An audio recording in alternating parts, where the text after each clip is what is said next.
बढ़हरा मीर नगर में एक राजा रहते थे। वे बहुत ही अच्छा और ईमानदार थे। उनके 3 बेटे थे और वो तीनों एक ही विद्यालय और एक ही गुरु से शिक्षा प्राप्त किए थे। लेकिन वह इस बात से परेशान थे कि अब मैं बूढ़ा हो गया हूँ, तो मेरा राज्य कौन संभालेगा। और वो अपने तीनों बेटों में से ये निर्णय नहीं कर सकते थे कि तीनों बेटों में से सबसे अच्छा उत्तरदायी कौन बनेगा।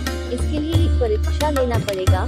तो अपने तीनों बेटों को बुलाया और कहा कि मैं और तुम्हारी माँ तीर्थ यात्रा पर जा रहे हैं और तुम तीनों को एक एक बुरी गेहूं देके जा रहा हूँ और मैं 1 साल के बाद वापस आऊंगा और फिर वह गेहूं मुझे वापस चाहिए। तो बड़ा बेटा सोचता है कि क्यों ना मैं इस गेहूं की बोरी को अपनी तिजोरी में रख के ताला मार दूं और जब पापा आएंगे तो अगले साल में उनको वापस कर दूंगा।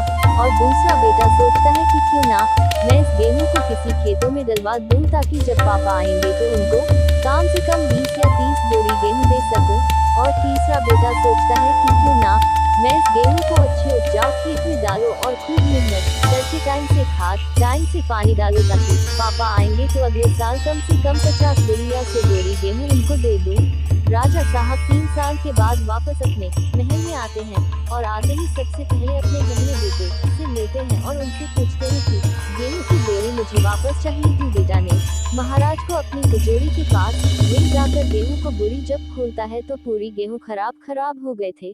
तब फिर अपने दूसरे बेटे के पास जाते हैं और पूछते हैं, बेटा गेहूं मुझे वापस दीजिए। तो दूसरा बेटा जिस खेत में गेहूं डलवाया था वहां पर ले गया तो वहां पर बड़ी बड़ी झाड़ियां जो घास भूस से भरा हुआ था, गेहूं का कोई नामो निशान नहीं था।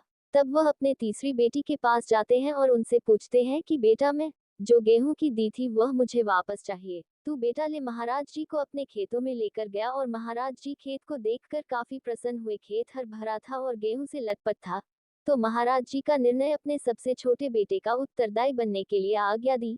ये कहानी यहीं पर खत्म होती है। अगली कहानी देखने के लिए चैनल को सब्सक्राइब करें और लाइक करें।